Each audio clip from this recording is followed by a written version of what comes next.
All right, it's your boy Spank Dog, aka Puffinstein, at YouTube and Facebook. Like, comment, share, subscribe. Let's get into it. All right. So, as you guys might know, I'm gonna come back with the lives. I got so much into editing that I like the way the edit looks better. Sometimes when you're live, you're extra with it. You know what I'm saying? But it's all good though. You gotta stop being worried to let your full true self hang out. You get what I'm saying? So, but anyway, I wanted to talk about some of the things that I'm gonna be doing. All right, first of all, we got the hoodie challenge going on. You know what I'm saying? Yesterday I wore a gray hoodie, and today I got a green, like acid wash type hoodie. So every day that I go live, it's kind of like it almost gives me a reason to go live. It's like you got to wear the new hoodie today. You know what I'm saying? And not brand new. I mean, some of them are close to brand new as far as condition. Some of them I've had for a while, but some of them have phrases on them that I care about, like Brooklyn, New York City, and even if it has a statement or a certain brand, I might like it better. First of all the people, I want all y'all to come in, of course. Like what YouTube person that goes live doesn't want people to come in? But I'm literally speaking to my people from 93 Park, my people from Cleveland Park, my people from 309 Park. You know what I'm saying? Like um all my people that I went to school with, Grover Cleveland, PS 81, IS 93, like y'all are literally on my Facebook. And I would love to see people pop up like that. You know what I'm saying? But regardless, the show must go on, and it's not no love loss. Everybody gets into their own lives, but for even the people that come in here new, like, just know that, you know what I'm saying, you're welcome, beyond welcome, especially if you're, don't do stuff that a creep would do. You know what I'm saying? If you really good like that, then you're beyond welcome. You know what I'm saying? Even people that have a miserable attitude, people that be on their bullshit or whatever, like, you're still welcome, man. As long as you can contribute something, or even just lay in the cut and listen. You know what I'm saying? So, but anyway, the hoodie was just a little small thing. The hoodie challenge, that's for myself. You know what I'm saying? If there's some way you want to implement it into what you do, you're more than welcome to.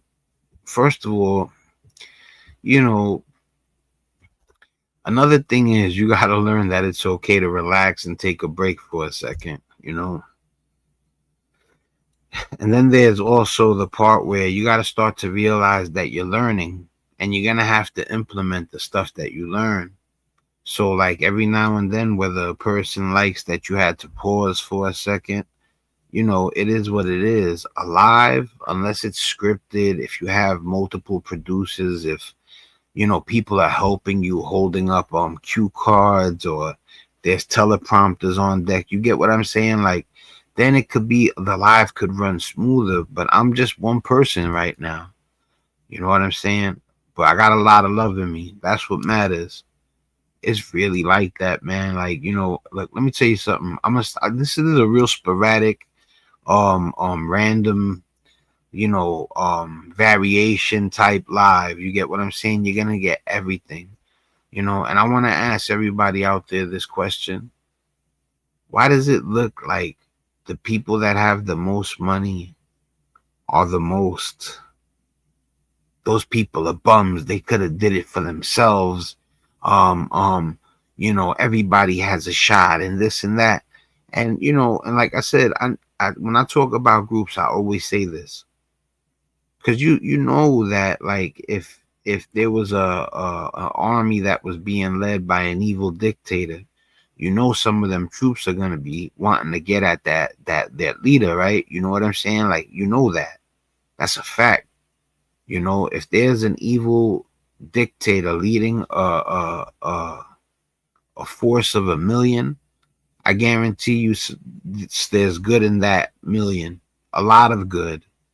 You know, some will be brainwashed, some will, even no matter how disgusting it is, think it's okay because the leader says so, or just because they're just built like that.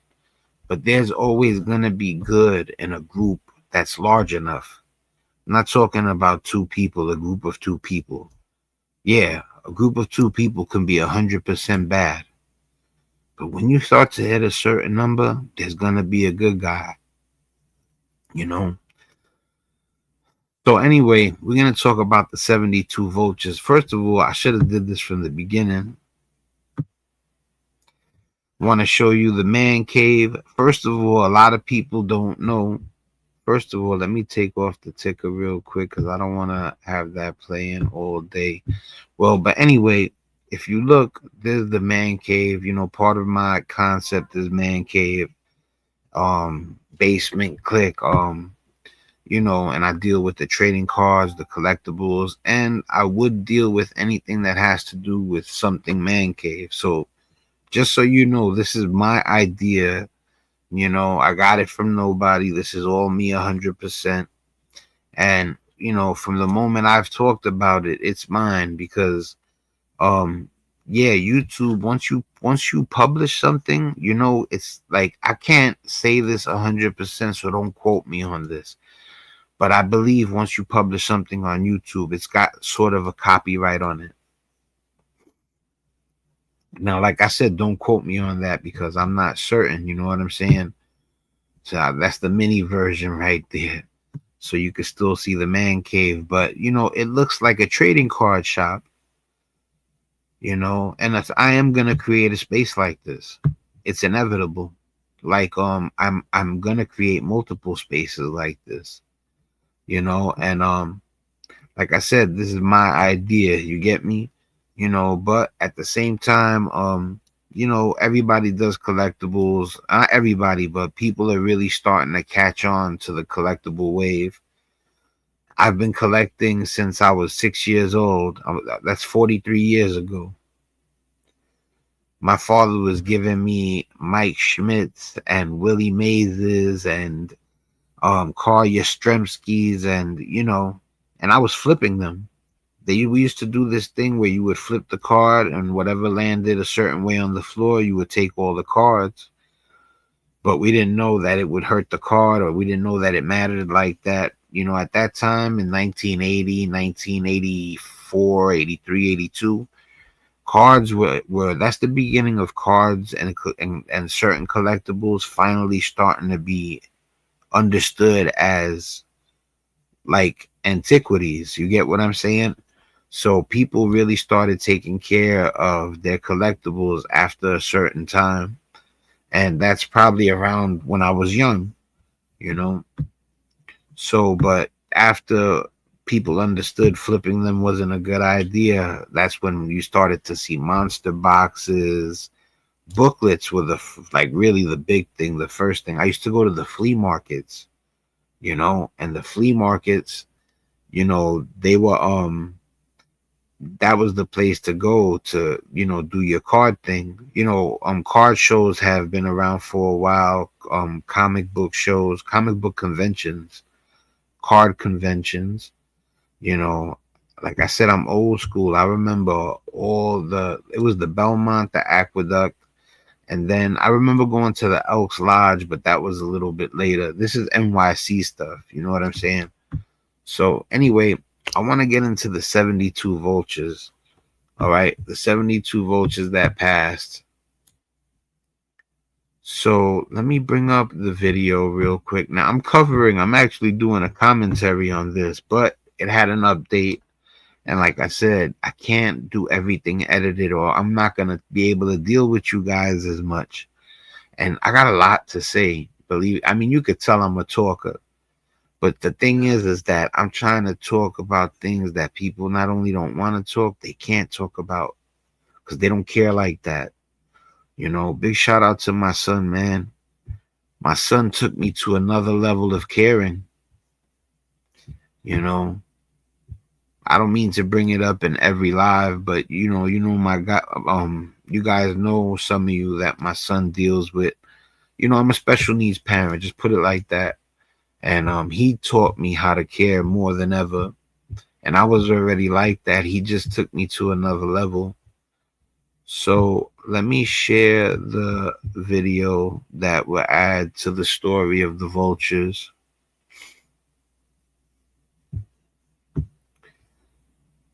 Um, where is it? Share stage.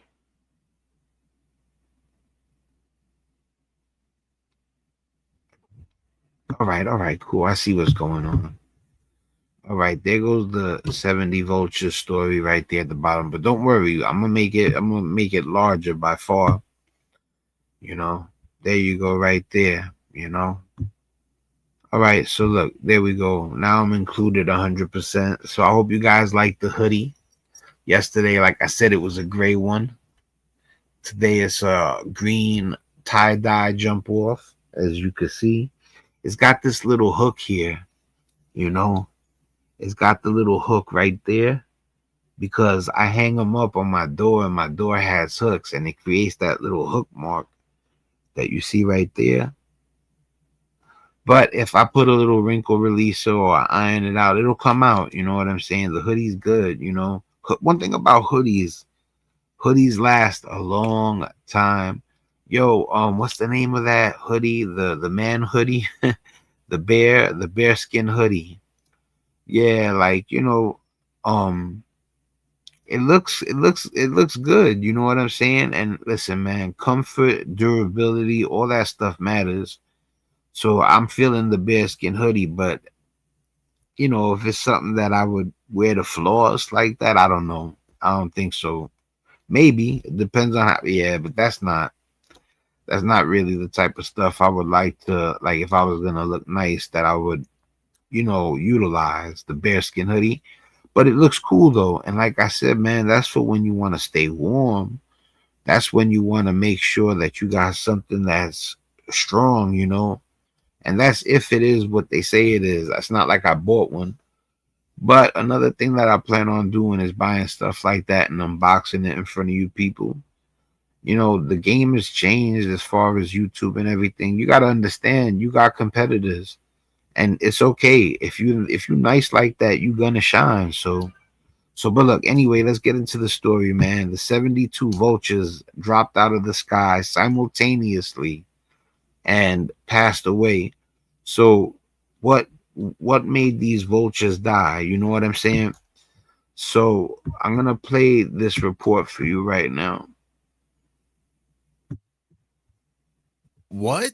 Tell me, how does this make any sense whatsoever? So apparently there has been a First of all, big shout out to Minutes of Horror. He has two other channels, Seconds of Horror and Hours of Horror. And I would recommend you go check all three of them out. I don't, you know, when you commentate, you're supposed to shout people out. And I've come to understand that you be having this fear of worrying about people, you know, thinking you're not good enough. Nah, man. It don't matter what you cover, what you do. If they like you, they're gonna like you. They're gonna want to hear it through you. You get what I'm saying? So don't, you know what I'm saying? Don't doubt yourself. So let's get back to the story. Let me raise the volume. bizarre update to a news story I had spoken about a few days ago on my other The guy who makes this channel is such a good dude. He seems. I've never met him, but how he comes off like he cares too. channel, Seconds of Horror, where there were 72 deceased vultures. They passed away together. Their bodies were spread all across this one school ground in Ohio. The residents, they call animal control, they call the city, telling them somebody has to come pick up these bodies. The response was, we're not coming to pick up the bodies. It wasn't until local news. I got an amazing thing that I'm going to show you. So stick around, pay attention to everything that's being said, and I'm going to show you how I researched and posed the question and got, you know, at least killed the what they said that it was something. I'm not going to say it so you could watch, but what they said it was, I can debunk it, and I'll show you everything in a second. News had gone involved, did the city and animal control come out and take away the birds? They also said, given the very bizarre circumstance, 72 vultures found deceased together at the same time, they're going to go ahead and conduct some lab tests because there was nothing noticeable like a lightning strike or anything like that. Now, I had thought that maybe these vultures were poisoned. Maybe they ate one of these very bizarre animals, these lab-grown animals from a certain gated one, these rabbits with horns, these zombie squirrels, zombie deer. The anchor and one of the locals in that video I had played theorized that maybe they had bird flu, and we left comments saying that doesn't make much sense because how can they all just drop together with bird flu? 72 plus vultures infected with bird flu decide to meet up at this school and pass away together at the same time. Doesn't really make much sense, does not sound reasonable. Well, like I said, there's been an update, and surprise, surprise. A shocking scene outside a Claremont County school. 72 vultures were found dead, scattered across baseball fields last week. And preliminary lab test results suggest bird flu is to blame. Local 12's Chris Arnold spoke with the county's public health commissioner today. So, Chris, what did she tell you? Well, Kyle, Claremont County Public Health Commissioner Julianne Nesbitt says they don't normally get involved unless there's human exposure. She says in this case, with the large number of birds and it being near a school, they were contacted by the Pierce Town. You heard bird flu, they said. You heard it, right? That they said it was bird flu. Township Fire Department. The new bearskin hoodie 4.0 claims to be the most advanced, waterproof tactical hoodie ever made. There's no way I could have known they were going to show that exact commercial live. That's crazy that I brought it up. Yeah, man, the bearskin hoodie looks definitely dope.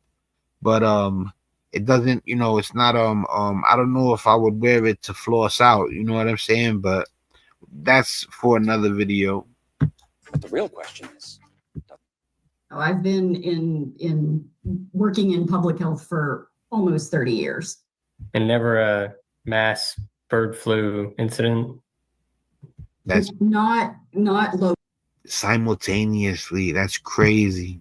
Locally here. They are presumed to be positive. It's a presumptive report for highly pathogenic avian influenza or bird flu. So yes, that is the route they are going, bird flu. And they keep mentioning other animals like cows. They're telling people, watch your cows and so forth. So I'm sure this might lead to a even bigger story. What's even more interesting, as you can see right here, the city officials told the school, hey, just put the birds in the garbage like you would any other garbage. I'm sure it'll be fine. But luckily, reading the comment section from this local news channel, people are not buying it. They're telling the locals, telling the school to conduct an independent study because they believe that the city is, well, lying. Like this person says, I get that it might spread rapidly, but each bird has its own metabolism, etc. And it is difficult for me to believe that they all passed away pretty much at the same time and fell from the sky within feet from each other. All right, now that's where I said to myself, I literally stopped it right there, right? So, you know, I mess with ChatGPT. First of all, ChatGPT is one of the most powerful tools known to man at this moment. And the whole negative thing that they're putting out there is, first of all, a lot of people don't want you to know about it because it's power. It's so powerful, you have to be responsible. Right, but the cool thing about it is it's amazing. You know, it's like researching and stuff is beyond easy. So the first thing that I said to myself, I was like, after the guy said that, I started thinking about, man, could they have all dropped at the same time out the sky from an illness? That means they would literally all have to have caught it at the same time, then weakened at the same time, and then one by one, instead of them falling off slowly, they all just came down at the same exact time. Now that's wild. You know what I'm saying? That's extra wild. You know, saying that a bunch of birds just dropped out of nowhere. And everything was in sync from the bird flu, 72 of them. It's illogical. It's a debunking in itself.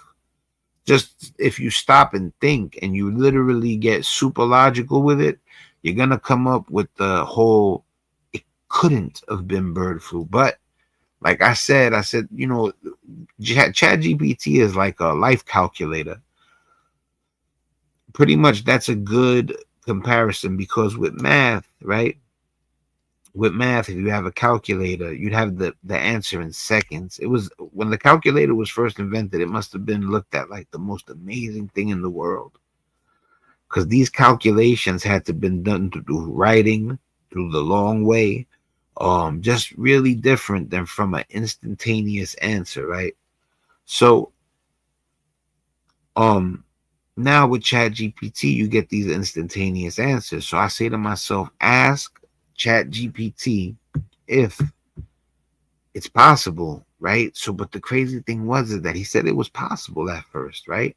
But I'm not, you know, I don't want to listen. I think I'm special in a sense, but not special like holier than thou. Special like thinking that you know, I just respect my own mind. I don't really want to ever think that I could lose. And it's just because the attitude, it's a healthy attitude as long as you're realistic. Because of course I could lose. You know what I'm saying? But you still want to go in thinking that you got a shot all the time. That's a good mentality. Now, being realistic is also a good mentality, right?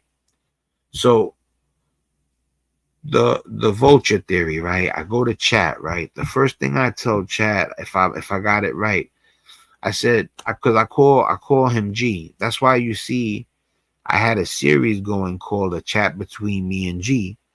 Because at the beginning when I started using Chat GPT, I didn't want it to be like secretive or whatever. So I actually did a series, like almost like telling everybody, like, I call the Chat GPT, I have a name for it. Mine doesn't talk back because if you have a Windows operating system, it does. They haven't designed it where it can talk back to you yet. But if you're using Apple, and there's like one or two other ways you can get a voice out of it, it's crazy. It's bizarre in a good way too. Like I said, as long as you don't got people that have nefarious ideas, evil ideas, you know. But then, like I said, man, a evil person, you don't want him to have nothing. You wouldn't want him to have a hammer. But would you stop making hammers because there's a person out there that would use the hammer in a very bad way? Exactly. So you're not supposed to be so scared. First of all, fear is a bad thing. That don't mean you throw logic out the window, but fear is horrible. So you don't stop making Chat GPT in because of worry. You know, if something is so worth worrying about, then you correct it, you fix it, you revise it. All right.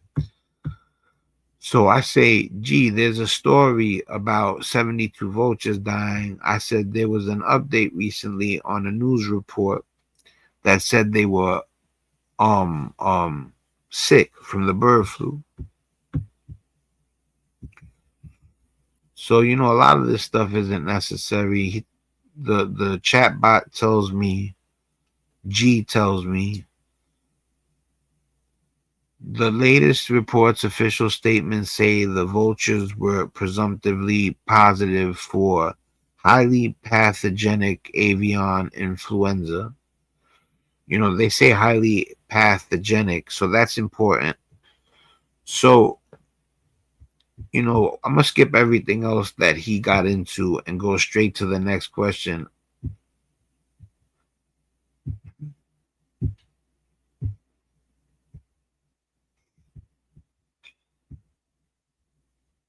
I say, yeah, G, you see, there's one thing wrong with the bird flu.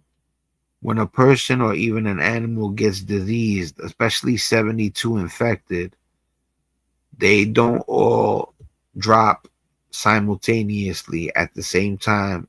I said, that's like a big hole poked in the story. And it's factual, you know, if like, well, it's logical, right?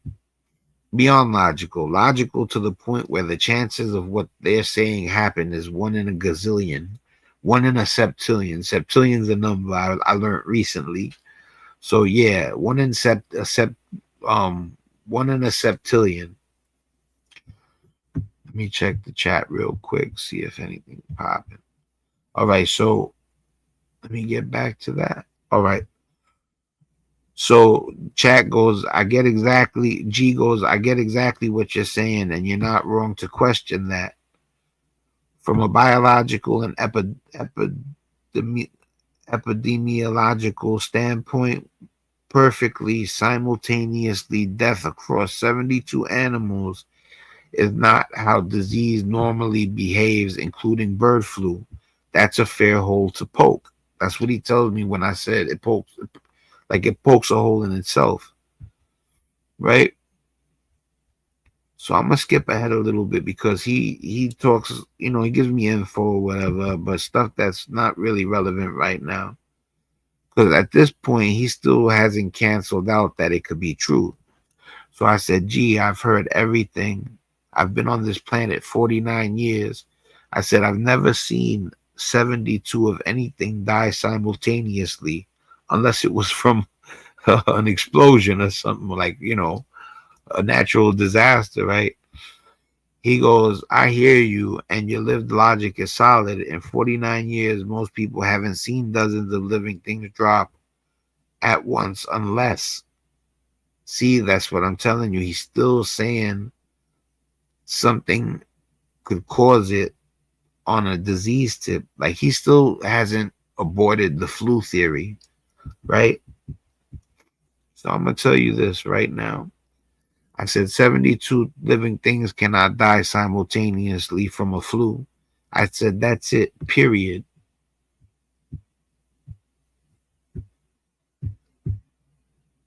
I said, especially in a flock in the same group. I said, think about the odds. And I hadn't even really thought about something else.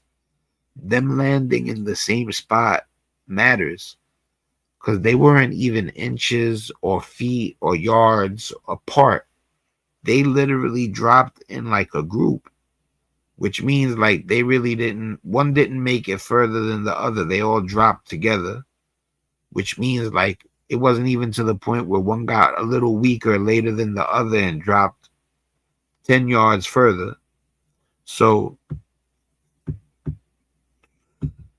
I said, tell me the odds on that. Honestly, I said, give me the odds. What are the odds of 72 creatures dying simultaneously, literally simultaneously in the same group or flock at the same time from a flu or any disease in the history of mankind for that matter? I said, I want a number if possible, and it's okay if it's an inaccurate estimate. Like telling them if you're off by a little, fine.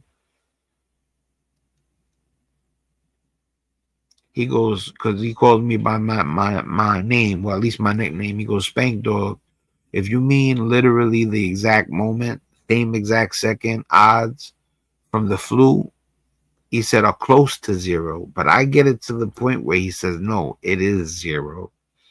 He goes close to zero, that any honest number is basically effectively impossible.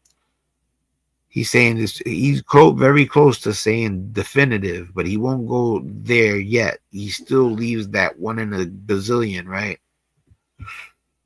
So I end up telling him, he starts to do actual math, and he gives me an answer, but it's still where it's like one in whatever. So I said, yeah, but I said, this is the thing. There are no shared acute triggers. I said, for now, they're saying the bird flu caused 72 vultures to drop out the sky at the same time. I said, you got to keep in mind, even if the vulture lived a little longer, it would have landed further away. Keeping that fact in mind pretty much eliminates the bird flu theory. Some birds would have flown a little further, and others would have flown further than others. They were all in the same spot. It wasn't the bird flu. I said, that's your answer, right? So I'm over here telling them it's like not even. And big shout out to the guy who in the comments, because right here, if you notice, the guy comments, it's hard for me to read. He says, I get that it might spread rapidly, but each bird has its own metabolism, and it is difficult for me to believe that they all died pretty much at the same time. and fell from the sky within feet of each other. You see, and big shout out to homie, big shout out to Minutes of Horror, and big shout out to the guy that he realized his comment. So I said, as much as I respect and I know how intelligent AI is, I said human intelligence is a gift that's beyond calculations. In the blink of an eye, I can understand the bird flu is a lie or they have mistaken. Right? That's me telling him AI is the best. Just remember who created AI. You understand? There is no AI without programming. So check it out. This is when he finally starts to understand that there is absolutely no way. I said, now that I presented you with pure logic and facts, that logic is the big thing here. It's impossible, correct? I said, it cannot be bird flu, correct? And if they think it's something that they're not supposed to do, they won't do it. He finally caves. He goes, I'm going to answer you cleanly, honestly, without dodging. I even tell him, don't stroke my ego. I'm like, be honest. I'm like, don't say what you think I want to hear. Give me the other answer. It won't bother me. And he still says, no, you're right. He tells me that I've enlightened him. I'm going to answer you cleanly, honestly, and without dodging. On pure logic and known biology alone, yes, a flu causing 72 animals to collapse simultaneously in the same place is effectively impossible. That's not rhetoric. That's how disease works, right? So I said, when you answer my question, you say, on pure logic and known biology alone, I say yes. A flu causing 72 animals to collapse simultaneously in the same place is effectively impossible. Now, I told him I need a caption. This is the real test, because I tell him that I want a caption so I could utilize it to post on something I'm going to post.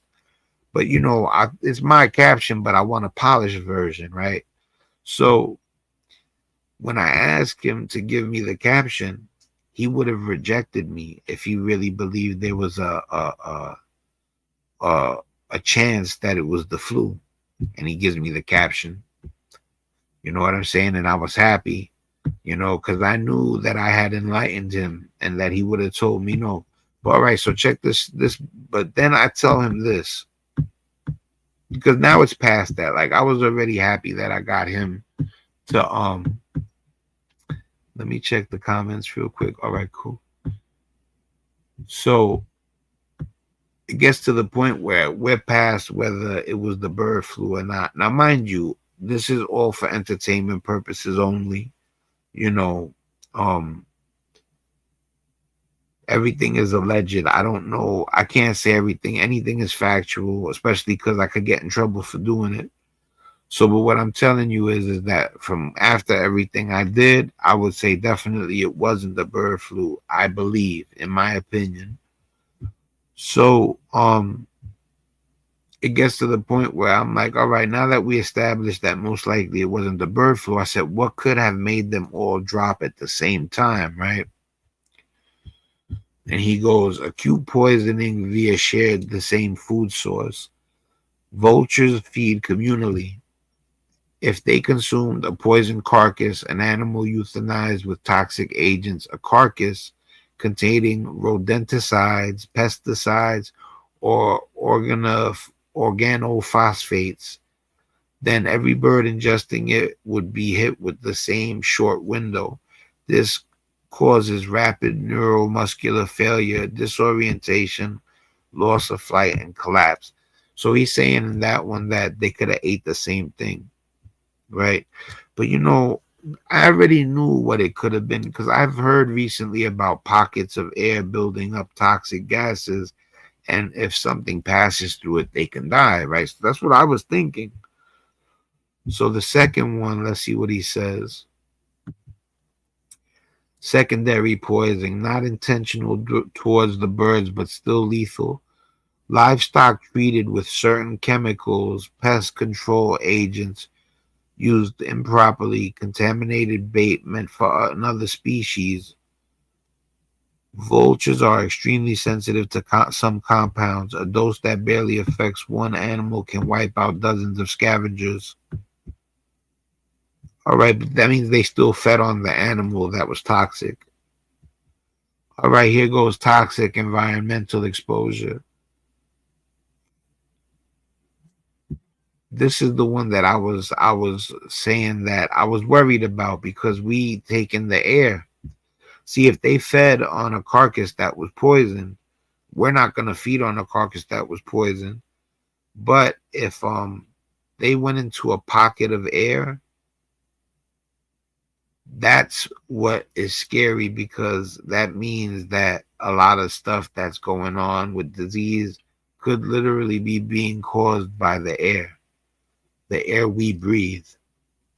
You know, it's scary that a pocket of air could build up because of the wind, the way it's blowing, or, you know, certain things about the wind that we don't even know about, certain aspects that would push a pocket together. You get what I'm saying? You know, so, all right, it says chemical spray drift, gas release, contaminated runoff, industrial or agriculture chemicals pooling in one area. That's exactly what I was talking about.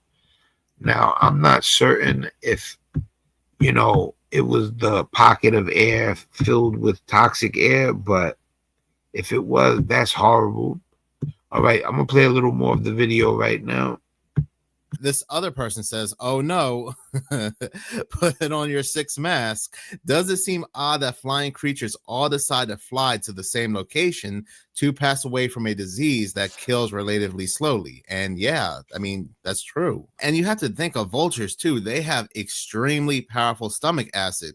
So this story is just extremely, extremely suspicious. And I doubt that any independent test can be done like some people are suggesting, because I guess the city now has all the birds and they can spin this any way they want to. But moving, mind you, I'm doing commentary on this too, but like I said, when the update came, it's too hard to make videos every second. There's so much stuff I want to talk to you guys about. I can't do an edit on every video, so I've decided to go live. Remember, this is the second hoodie because it's the second day of my lives. And tomorrow I will be rolling up. And if not tomorrow, because sometimes I'll take a break, but I'm going to keep the lives active. I'm going to try to knock out 3 or 4 a week.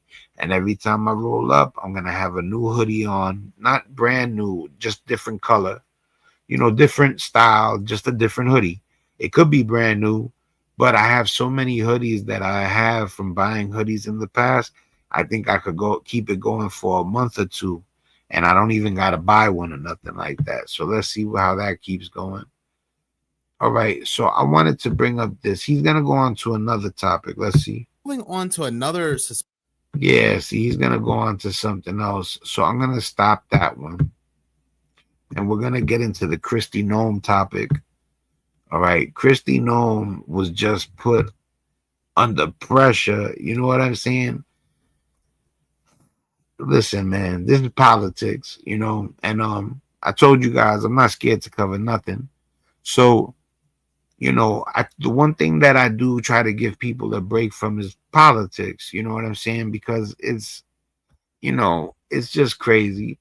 So, but anyway, I'm gonna pull up the video of them blasting Kristi Noem with this whole immigration, migrants, illegal aliens. They've gotten out of control, and there's a chance that there's a money thing behind it. Like I said, I'm not certain, but you know, there's a chance jails can make money off of this sort of thing. And if somebody's in cahoots with the jails that are locking up the migrants and stuff, you know, there's a chance that they want this to happen. And there's extra incentive for people putting it into play. Now, like I said, that's I don't know, maybe. All right. Just putting it out there, just saying. All right. Now, this is my son, Adam Maka. Like I told you to, I don't really share nobody that I don't echo their sentiment, that doesn't resonate, that, that I don't think is like me as far as being a good person. So we're gonna have to pull up Adam Mockler real quick. You know, this the young gun. I always say it, you know. Big shout out to AOC. Big shout out to oh man, I forget the other lady's name, but big shout out to all of them. Ben Mysalis, Anna from the Young Turks, Rick Strom, Rashad Ritchie. You already know. And let me share this real quick. Man, Christy Nome, like it's obvious the way they did you filthy in this video. It's got to be to the point where you're finally starting to want to listen to the angel on your shoulder instead of the little devil on your shoulder. The little angel screaming in your ear, like, what are you doing? But you're ignoring him still, even after getting embarrassed like this, because she gets embarrassed. I don't care what nobody says. I would be beyond embarrassed. I would change after this. If, let's say, I got down how Christy Nome gets down, which is foul in my opinion. You know what I'm saying? After this onslaught, I would change. It would find this would be the epiphany, you know. All right, guys, you ready?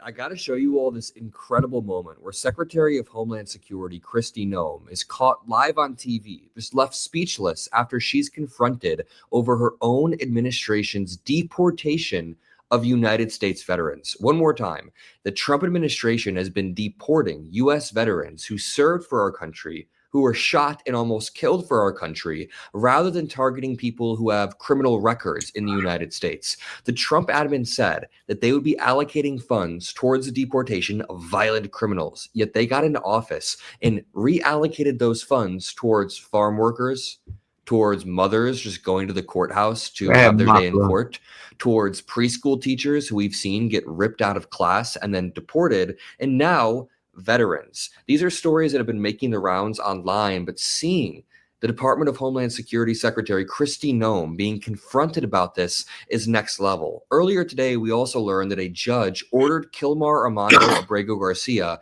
to be released from ICE custody immediately. A big day for people who like due process, who want to expose this administration's awful. That's right. Release that man.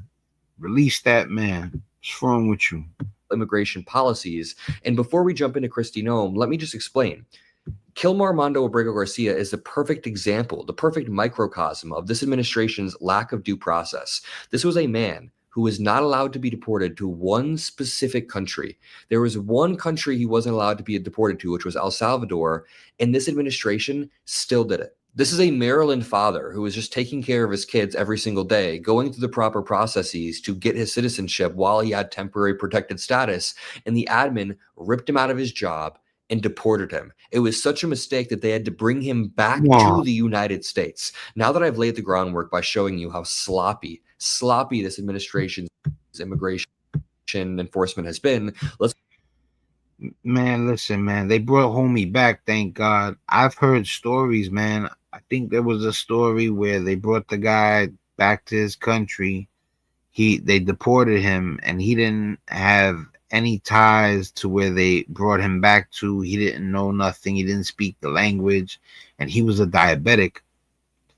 And it turned out that it got so bad because of him not being able to get his medicine, you know, the right food or whatever, that he passed away. Now, you know, I'm hoping my memory suits me well, because like that was just really like something that I truly remember. And I'm hoping that I got the details correct. But what I'm telling you is when you send people to a country they haven't been in 33 years, they're sending not only people that haven't been there in 33 years, they're sending people that fought for our country, that haven't been in the place they were born in 50 years. How does a man take bullets for this country? Let me take the hoodie off for this.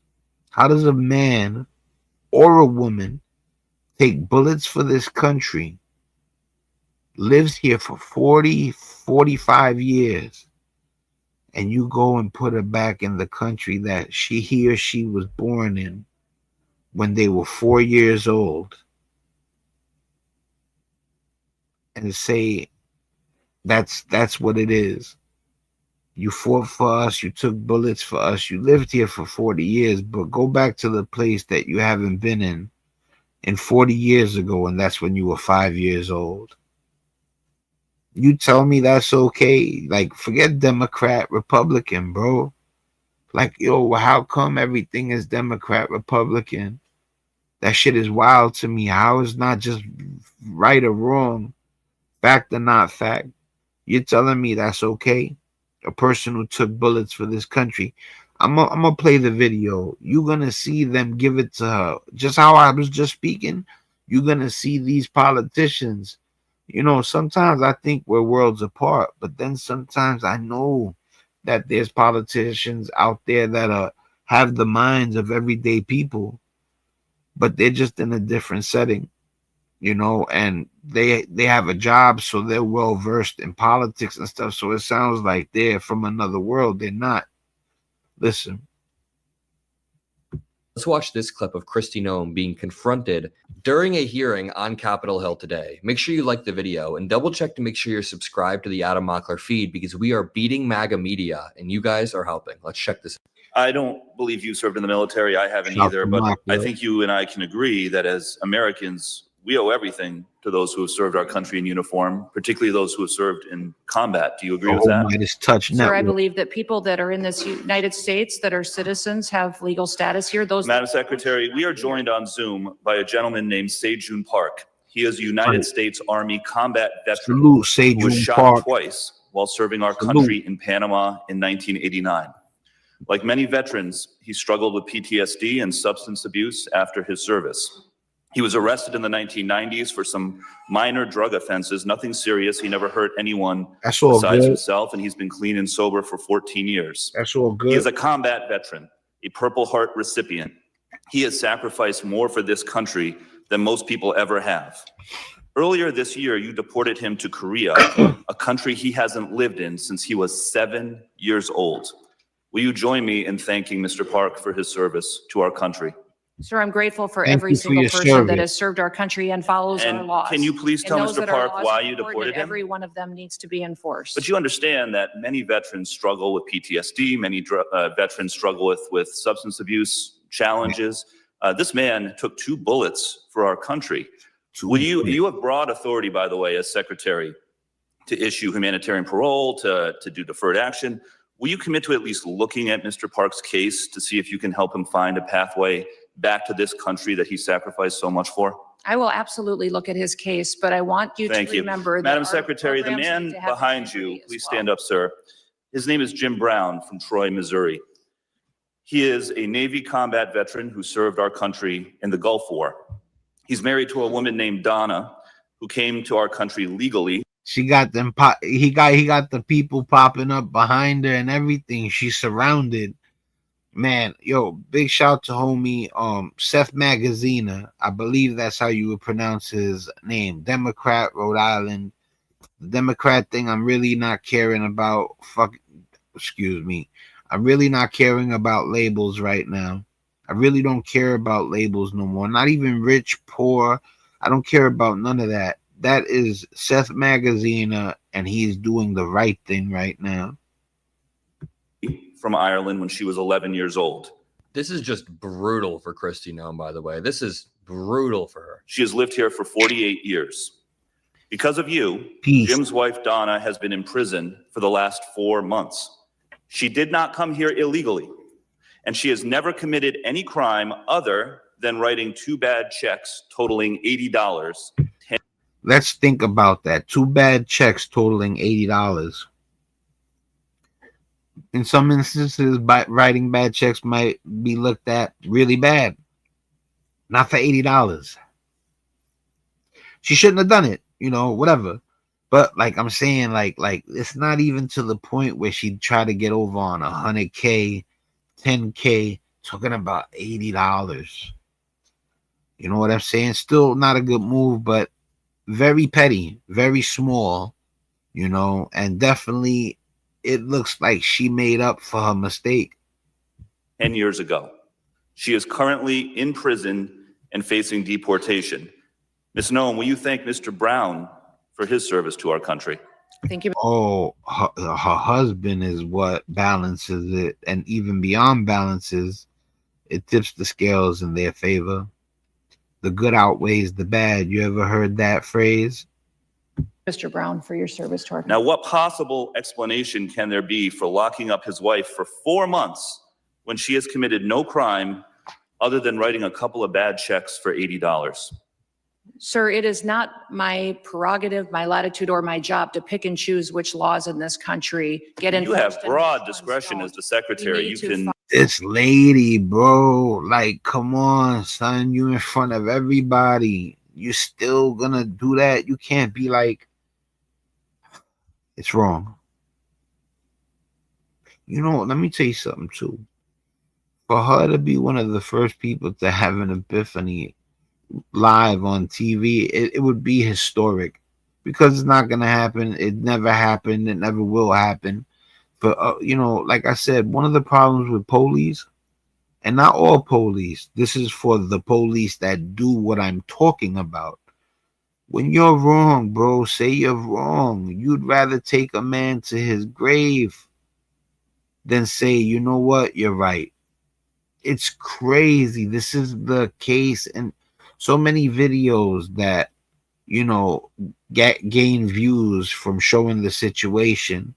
And in the situation, you'll see a man tell a cop something that makes the cop look like he put his foot in his mouth. Now, that's how you view it. If you're a smart man, you're just gonna view it as, I didn't have it right. The person corrected me. I stand corrected. It's over. You're right. I'm wrong. Go ahead. And instead, they rather end the man. Or in certain cases, it goes left and the guy is wild to the point where he's not having it. And the mistake the person made doesn't hurt the guy physically. It gets him hurt. And then what's crazy is that the guy, some people would argue that what did you want him to do? And now his life's messed up. Your life is messed up. That's a double whammy. So, but anyway, let's watch Kristi Noem get destroyed by this man. The politician, his last name is Magazina, I believe. Follow. You can issue the law parole. You can do all enforce kinds the of things, laws. but you're choosing not to. Will you commit again to just reviewing Donna's case and reuniting this combat veteran with his beloved wife, who also loves this country? I will review the case. I swear to God, if this stuff doesn't fix your pipe problem in under 15 minutes, I'll pay you 20 grand. And I'm telling you this because I've used it. All right, that was brutal for Kristi Noem for a few reasons. In a 3-minute clip, we got a perfect microcosm of this administration's most reckless, most aggressive, inhumane, and severe deportations of people who do not deserve to be deported from this country. If he listed out people who had like killed a mother of 2 and they were here illegally, no one would be protesting. We'd say, yeah. Even though Makla is the greatest, and I want to get to the other cases, so I'm gonna skip ahead a little bit. It's not because he ain't dropping science, it's because I just want to get to the other cases. It's a little more important. Or what about the woman who didn't come here illegally? This guy's wife, and she's been arrested for 4 months. An insane just rejection of due process and rights. To make matters even worse, Secretary Kristi Noem then had to just dip out of the hearing early. She randomly left the hearing while it was still ongoing after getting grilled by multiple people. Let me show you this clip and then we'll continue. Gentle lady from Texas, Ms. Johnson, for 5 minutes of questions. I'm just going to take the position that she was scared of my questions.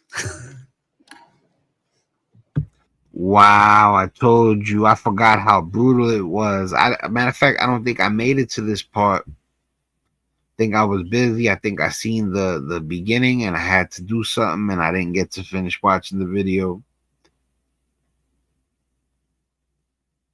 yeah, that's what a person that people would say is a coward would do. Mr. Chairman, if we could stop the clock and Oh, yes, wait no, till after all absolutely. this. Clerk will suspend.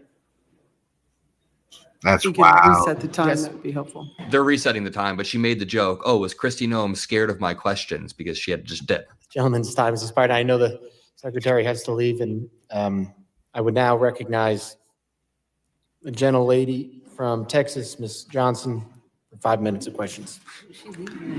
She couldn't take the heat. She had to get out the kitchen. I'm gonna stop sharing this one right now. Leave a comment if you just seen what happened to Kristi Noem. Yo, like you're breaking people's lives. You're destroying them. Like, how could you? And then look at that, man. She couldn't take being told the truth for 5 minutes while she makes people endure the stuff that you have to persevere over, like the hardest things in the world. She puts people through it. She couldn't take the heat for 5 minutes. That's insane. All right, we're gonna take a look at one more video. You know, there's a channel called Fright Factory, you know, and I'm definitely gonna give them a big shout out. Big shout outs to all the channel that I really enjoy and that I echo their sentiments. That's the biggest one, you know, but every now and then I'll show you something that's super wild, and it's not about, you know, for the betterment of the world politics. It's just because it's amazing. It's not even amazing sometimes. Sometimes it's sad, but it's also unbelievable. You get what I'm saying? So we're gonna go there for a second. Big shout out to Fright Factory. He's trying to make it to 100,000 subscribers. Give the man a hand. You know, I'm gonna show you how to give the man a hand. All right, let me share the screen real quick.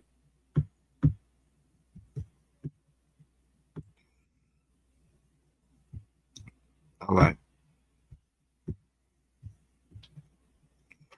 So there's a couple of videos that are really good in this one, but I'm just going to show you one or two of the ones that I think are the best out of the video. And like I said, the name of the channel is called Fright Factory. Let me big screen it, full screen it. And then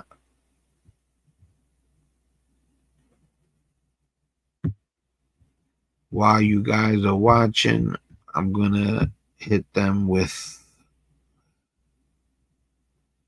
oh, I gotta bring it down. All right, look, the subscribe button is right there. I wasn't subscribed because I found them today. So we're gonna hit them with that subscription. We're gonna hit them with the thumbs up. And after this is done, because I don't want people seeing my Facebook like that from like while I'm sharing something, but I'll be sharing this to my Facebook after this video is gone. He's trying to make it to 100,000 subscribers. He's right there at 90,000, and he mentions he wants to get to the 100,000. Let's hope. All right, so here we go. The man you're looking at is. That's not the story. I don't know why he starts it with that. The story is actually about a town in Italy that gets hit by an earthquake. So we're going to play it from there. On the Sunday evening of November 23rd, 1980, many families across a remote part of southern Italy were sitting down eating dinner. It was just after 7:30 p.m., and in the small mountain villages that covered this region, everything felt exactly the way it usually did. In one town, a group of young people had gathered at their local church to hear a visiting priest speak, and for the people here, this was just another quiet night at the end of the week, or beginning. This is a town that was put together. This is like a town where everybody knows each other, and they pretty much built the town with their own hands, you know, but that's, you know, as sad as that is, because it's such an honorable thing that they know each other, they built it together. What happens because of a natural disaster, and then crime steps in. Depending on how you look at it. Oh. So is this up to date? Mostly. At my last job, we used this tool called Scribe for on. The geographical region we're talking about, Irpinia, sits in the mountains about an hour east of Naples. In 1980, it was pretty underdeveloped. Some have even said that it was one of the poorest regions at the time. The villages here were pretty small, anywhere from a couple thousand to maybe 6,000 people, and they've been around for centuries. Families lived in old stone houses that their great-grandparents had built using stones from the area that were held together with cheap mortar or sometimes even just dried mud. People made their living from farming, growing grapes for wine, and raising sheep. Just try to imagine it as somewhere where life was very slow and everyone knew everyone. The thing is with this location is that when the sun went down, the villages were basically cut off from the outside world. The roads that went through these mountains were narrow and very difficult. Phone service barely existed, and if something went wrong, you're pretty much just on your own until the sun came back up. One of the worst things that could have gone wrong is something that had struck in the area before, an earthquake. The thing is, it had been so many years since the people here were affected by one, and so many of them went through their lives not expecting one to ever hit again. And it makes sense. I mean, these are natural disasters that happen at random, but they were more common than a lot of people knew. Major earthquakes hit there many times in the centuries leading up to this, and the old buildings had been damaged, but each time they were never properly fixed. One problem involves the government. There's going to be a lot of this, but they hadn't even classified most of this region as earthquake prone. So there were no special safety requirements for construction. The houses that people trusted to keep them safe, the churches they gathered in every Sunday, many of these buildings had serious structural problems that nobody was paying attention to. And this is because for many people living there were bigger things to pay attention to, like putting food on the table. Very horribly, though, this area was about to experience a devastating earthquake, and no one there had any idea it was coming. At 7:34 p.m. on Sunday, November 23rd, 1980, while families were still at their dinner tables and those young people were still sitting in the church pews, the ground beneath them started to shake. This was not a quick jolt, it was a deep rolling motion that went on and on, caused by 3 separate ruptures underground happening one after another. In total, it lasted about 90 seconds, and it seriously must have felt like it was never going to end. Here's another recording of the earthquake that was caught on a nearby radio station. This one is very eerie.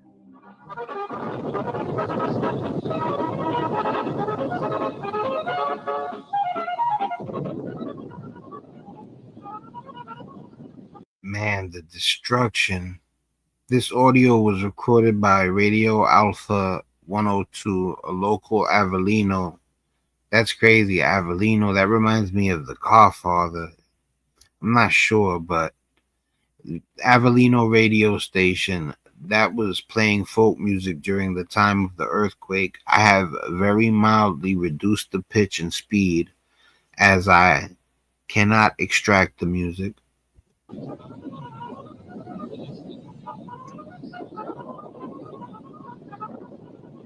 You could see in the shade, look at what happened to the town. It was reduced to rubble. That is so sad. He's going to give you numbers on how many people passed and certain things in a second, so I'll go ahead and say it.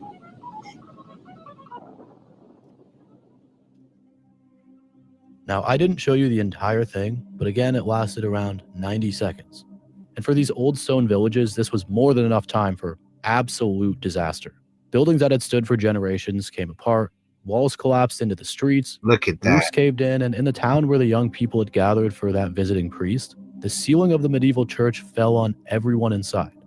Inside there alone, 100 people lost their lives. In another village of about 1,500 people, entire blocks were flattened so fast that families never even got the chance to make it out of their homes.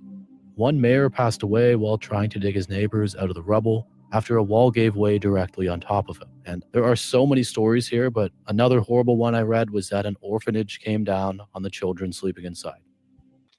All right, guys, now he starts to talk about how because of that, when they went to fix the town, they gave money to the town to fix, and organized crime or just criminals in general, I'm not certain, moved in. I think it was organized crime, and they got rich off of what was supposed to be for the town being put back together. Thousands of people standing there or officials completely missed after the earthquake that Italy's president, against the wishes of his nobody had reached them in time. Criticize his own government's response like this. 5,000 houses. When my team pitched the idea, I thought it was impossible. A pan that sears like stainless, lasts like cast iron, and had been completely destroyed, and in one small village alone, more than 300 people. I urge you to look into the actual journal live or pulled out within the first 40. Tolerance for things not working the way they should of Ontario. This disaster stretched on for decades and decades and revealed problems that went far, far beyond just a slow rescue operation. When the government started sending money to rebuild the region, Here we go. which amounted to tens of billions of dollars over the Tens of billions of dollars. Check this one out. This is exactly what I wanted to get to. First of all, the whole thing is awesome. So, like I said, definitely subscribe. Far, far beyond just a slow rescue operation. When the government started sending money to rebuild the region, which amounted to tens of billions of dollars over the years, organized crime moved in almost immediately. Within 2 weeks of the earthquake, a mayor who had tried to stop criminal groups from winning reconstruction contracts was murdered. And this eventually became one of the biggest corruption scandals in Italian history. Politicians accepted bribes, and by some estimates, less than a quarter of all that money, tens of billions, actually made it to the people who needed help. Some towns were so thoroughly destroyed that residents just gave up on them entirely, eventually relocating to build new villages somewhere else. And by 10 years after the earthquake, thousands of people still lived in temporary shelters, and the region has simply never recovered its population. People just kept leaving. But again, the disaster did force Italy to finally build a real emergency response system, and the building codes got rewritten so that every part of the country is now classified by earthquake risk. The president's words from that broadcast have become the main lesson people remember. It's not the earth that kills, he said. It's bad buildings, slow responses, and a tolerance for things not working the way they should. For the families who lost everything that Sunday evening, these lessons came far too late to matter. Rest in peace to every single person who lost their life in this tragedy. And I hope the hundreds of thousands of people who were affected by this and are still around, as well as their families, have only been getting better.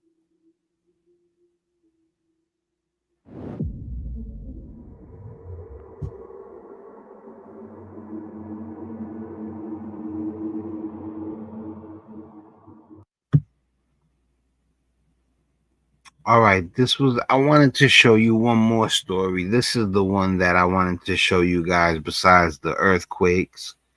First of all, how are you gonna, how is the town gonna get destroyed and you're just gonna take all the money to repair it? I mean, like, I know that's what criminals do, especially like depending on how, extreme, how in the life they are. Like, to some people it's second nature or they're born into it, but that's not an excuse to leave that town destroyed like that. So in the next video, a little girl goes missing and she's never found, but the elements surrounding the case are beyond sketchy. And I believe if they put enough work into finding the little girl or what happened, not finding her because she passed, but I mean finding out what happened to her, and if it was foul play or not, they can. Now, the mother is looking for justice still to this day. So, big shout out to the mother. If this ever helps for her looking for answers, God bless her. My heart goes out to you and your family. And let me do this real quick because I wanted to do this. Like I said, hit up Fright Factory and go subscribe. He's trying to make it to 100,000 subscribers. And he got a good channel. All right, so let's find out about the little girl that went missing. I believe her name is... The 2-year-old girl at the center of this story is named Vienna Rose Irwin, and in May of 2023, she was living with her parents, Claire and Clayton Irwin. And the girl at the center of this story is named Vienna Rose Irwin, and we'll leave it paused for a second so you guys can see her name clearly. Vienna Rose Irwin. It's not okay that the answers were never found. And like I said, this lady right here, whoever she is, You know, they probably don't want to give a ton of info about her name and her face, but God bless her, she's still fighting. May of 2023, she was living with her parents, Claire and Clayton Irwin, in the Cobourg area of Ontario. She was a very lively and bubbly young girl. People who knew her described her as always smiling, and for that reason, her family gave her the nickname Sunshine. Sunshine. Like a lot of working parents, Claire and Clayton sent their daughter to daycare while they were at work. In this case, it was a place called Watch Me Grow Daycare on Baltimore Road in Hamilton Township. It was operated by a woman named Diane Dennis out of a converted house, and it had been running since 2011 with a full provincial license. According to the Ontario Ministry of Education, the facility had no history of serious incidents. But an inspection 3 months earlier had flagged 8 requirements that weren't being met. Records say these were resolved, but nobody has ever disclosed what those 8 things actually were. The property also included a fenced-in outdoor playground area where the toddlers could spend time during warmer weather. But it was... Now, I'm not going to say what happens to the little girl because the way he sets it up, he wants you guys to find out after a little bit of the story's told. So I'm not going to blow it up. Let's watch.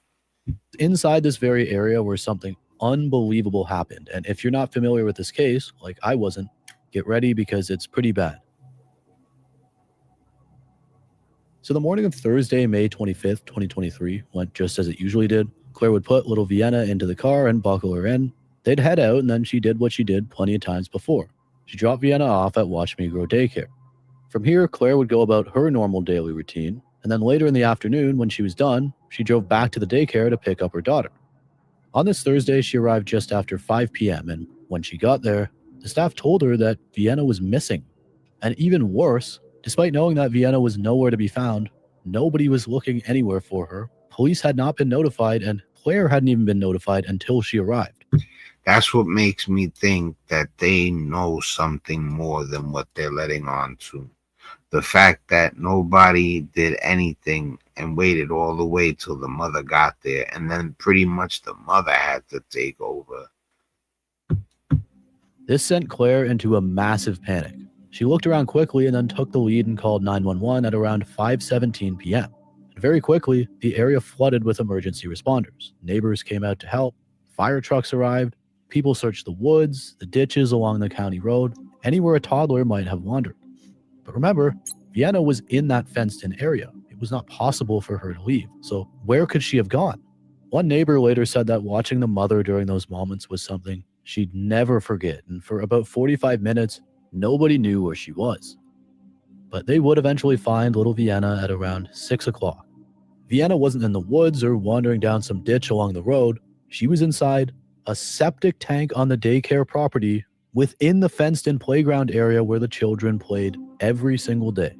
And according to multiple people who were close to the family, she was found with the tank sealed. It wasn't open, it was sealed. The lid was on. A septic tank access was just in there where kids played. Now, that's why I wanted him to reveal what happened.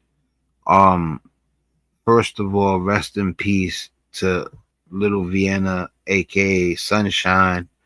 You know, kids are the most beautiful thing on the planet. And for something like that to happen is beyond tragic. But I don't think it was an accident. So, like I said, I don't want to get too much into my speculations with this because this is very serious. You know, just know that the mother is still fighting to this day. And that, you know, like I said, I don't want to rile anybody up, but it just don't make sense, the cap closing on its own. Monday CRM has the best AI features in the game. Especially in sales. Hands down. So for me, email composition. When Vienna was pulled out, she was unresponsive. Paramedics did CPR and rushed her to a hospital with a police escort, but it was too late. Vienna Rose Irwin was pronounced deceased. Early news reports described it as an open well and said she had wandered off the property, but the family and people who knew them have consistently said that this ever learning what actually happened to her or how she ended up in there. The autopsy results were never released, and nobody explained how Vienna got into that tank or who closed the lid, so the families started fighting. They launched what has since become a massive campaign, the Justice for Vienna campaign, which I'll pause it there so you guys can get a look at that. Definitely, if you ever want to sign the petition, there you go right there.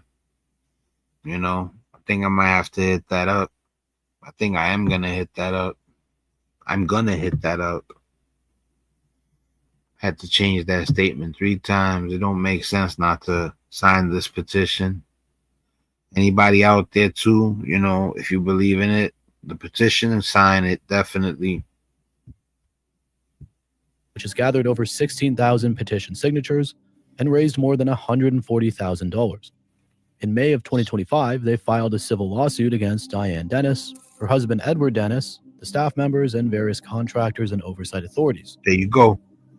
At a rally on the 1-year anniversary of Vienna's death, about 100 people showed up in Coburg holding signs covered in butterflies, her favorite thing. Justice for Vienna signs are absolutely everywhere in this area, and some people have said that the signs keep getting removed from properties in Baltimore and Coburg. Why would they get removed? It's for a little girl. All right, so we're gonna leave it there with that one. You know, so far we covered the earthquake. Rest in peace, Vienna. The Christie Gnome running out of the whatever you would call that, deliberations, whatever.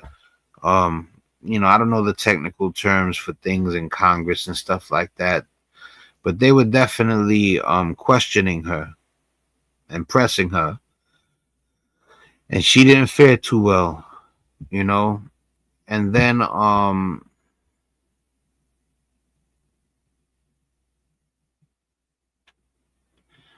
then we also covered the 72 vultures.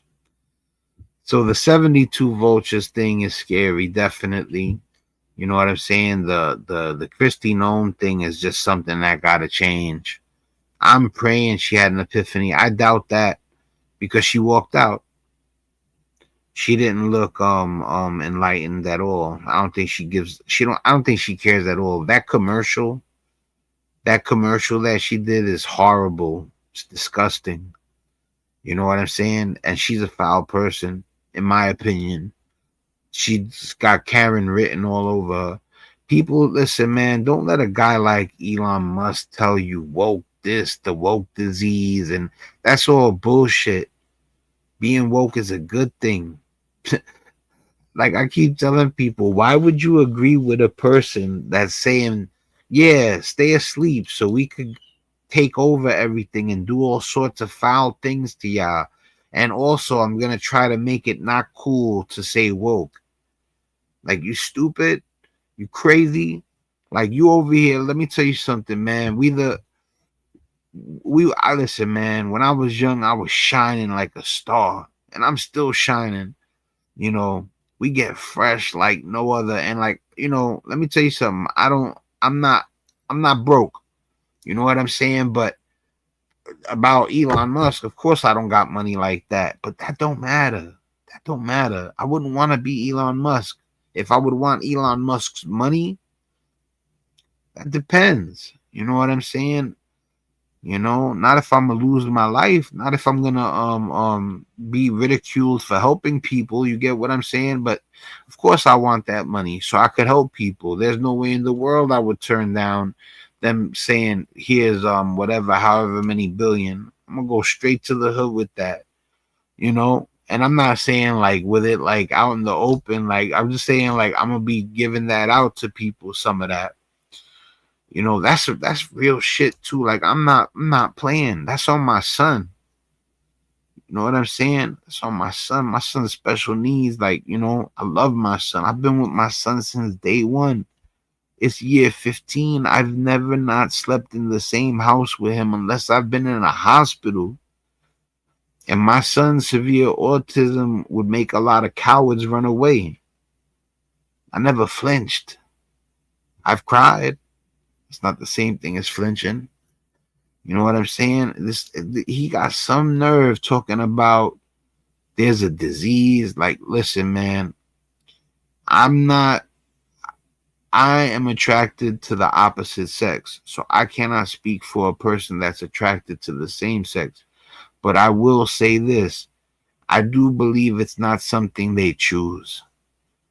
I believe that they don't say oh, I choose to be attracted to. No, I believe that they are attracted to the same sex, and that's how it is. There is no choice.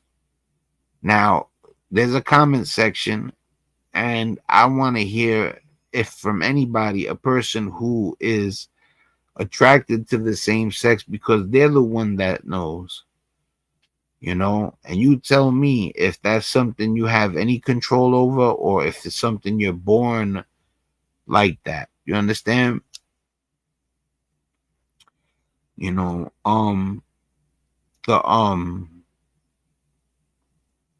the 72 vulture thing is wild.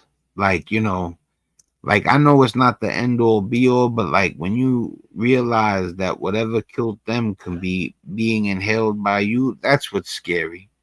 And that's not a definitive answer. Nobody knows. Like one of the viable answers is that they ate from a poisoned carcass, or the food that they ate was poison, and then they all dropped at the same time. So the vultures, it's not definite that it was something in the air or if it was something they ate, but that's just wild.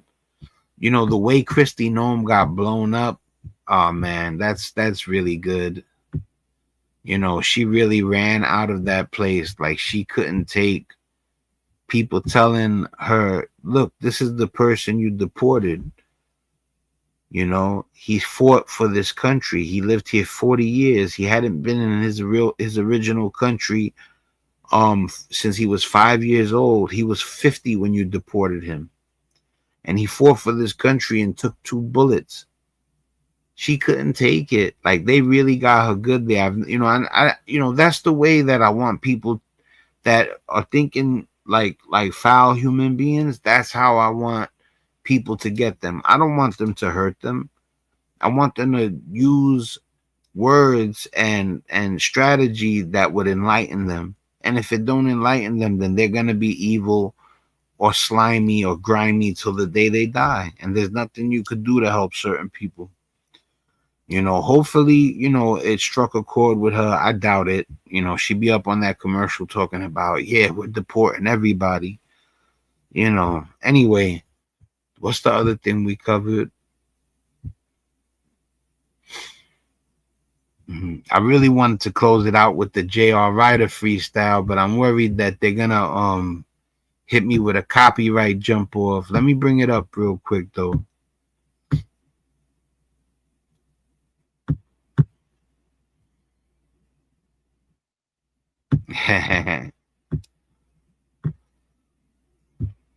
This freestyle is fire. You know what I'm saying? Let me see something.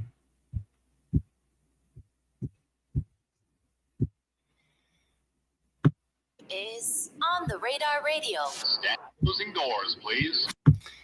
All right, hold on. Let me get to the part that I really care about, because I like Hellrell's verse.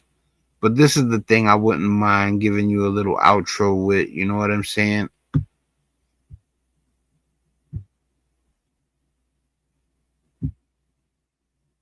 All right. So I hope that this does. I hope I don't have to cut this out. I hope that they leave it stand and give you a little taste of JR. He's definitely a ill MC. And I want you guys to know that this channel is about everything. If I had everything set up now, I would have help, but I don't got the help right now. But it's gonna get better. It's definitely gonna get better. Hellrell could spit too. You know what I'm saying? And I'm not here. I'm here to just tell you if these dudes is lyrical or not. And in my opinion, they're lyrical. They definitely make the cut. So even though Hellrell can spit fire, I'm gonna just play the bit of the JR verse, because when it comes to music, it's different. So I'm gonna just play a couple of seconds of his verse, and we're gonna say goodnight to you guys. Right as a stepper, lie to me and lie on a stretcher. I'm a finesser, I just keep applying the pressure. Like an investor, quietly providing the testers. Bricks put me on my feet, I ain't Nigel Sylvester. I'm a seasoned guy, baby, this easy. I don't need to lie, send a beat this way and believe me, it won't be alive. All this music making me sleepy, I don't need to lie. Yeah. Yo, listen, man, as much as I would love to let that play on, I don't think I could give you too much of that. So we're going to stop the share. You know what I'm saying? We're going to let you enjoy the man cave setting real quick. We're going to let y'all chill. You know what I'm saying? If y'all need a place to meditate real quick, the man cave is your space right there. You know, I'm going to even pull down the banner real quick. And that's it, man. You know, when you was a kid, everybody loved the arcades, especially before Nintendo and, you know, Atari. You know, that's what really started pulling the kids away from the arcades, but they weren't good enough. I would say when the first Xbox, you know, the very first Xbox, or even Nintendo 64 with Bond, that's when kids started getting pulled away from the arcades. But before that, you know what I'm saying? Like even Metal Slug around that time, that was right there when the transition happened. I would say Metal Slug is definitely a good thing to point out. You know, Street Fighter, you know, those were the final games that, you know, rocked out like that before the systems took over 100%.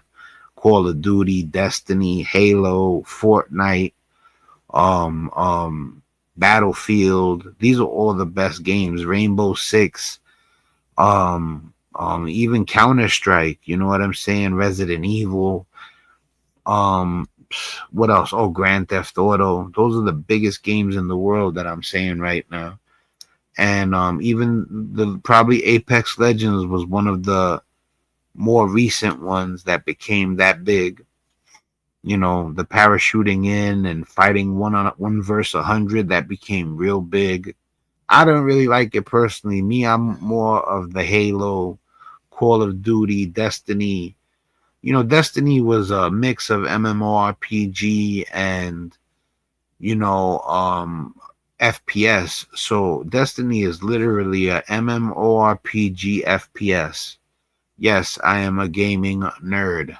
I have, oh, if you're new to the channel, you could check me playing zombies on Call of Duty. You know, oh, you could check me out playing Gambit and going nuts. You know, showing you how nasty I am at Gambit. In Gambit, I'm in the top percentile in the world in certain categories. So Gambit is my thing. Listen, man, if you collect cards, if you care about the world, if you know, if you're a gamer, a collector, you know, the politics, if you care about the world, I mean, there's just so much things. Even the alien UFO thing, we do it all, man. And thank God, you know, I can tackle a few things and still make it official. Listen, it's your boy Spank Dog, man. Remember, this is your spot right here. This is the man cave. This is the basement, you know, basement click right here. You guys ever need a spot to chill, relax, or whatever, you already know, man. It's your boy Spank Dog. I'm out of here. Much love. Real love. No fake shit. No phony stuff. You know, a lot of people out there want to act like they care and they don't. A lot of people think being professional for 8 hours makes them something special. It doesn't. This is a 24-hour, 7 days a week, month-long, year-long, lifelong thing. You know, my pops told me about honor. My pops told me about helping people. And there ain't no looking back. I don't give a shit what nobody says. You know, but I also don't want to close out the video on some aggressive stuff. This is also about peace more than anything. You know, how hard is it to not want to fight, even if it's over you hearing something you don't agree with? It's time for people to be able to disagree with each other and not hate each other. This is very real. Listen, guys, you can listen to all my videos. I curse once in a while. I never say I hate this person though. Me saying I hate a person is more disgusting to me than a curse word. That's really how I feel. You know, anyway, listen, man, me, Jaden, my lady, we all send our love to everybody out there. I'm out. You know, it's a wrap. I'm back live. Check for me around the 1 o'clock slot. You know, that's what I'm going to try to focus the channel on, is the 1 a.m. time frame, because I'm a night owl. It's just what it is.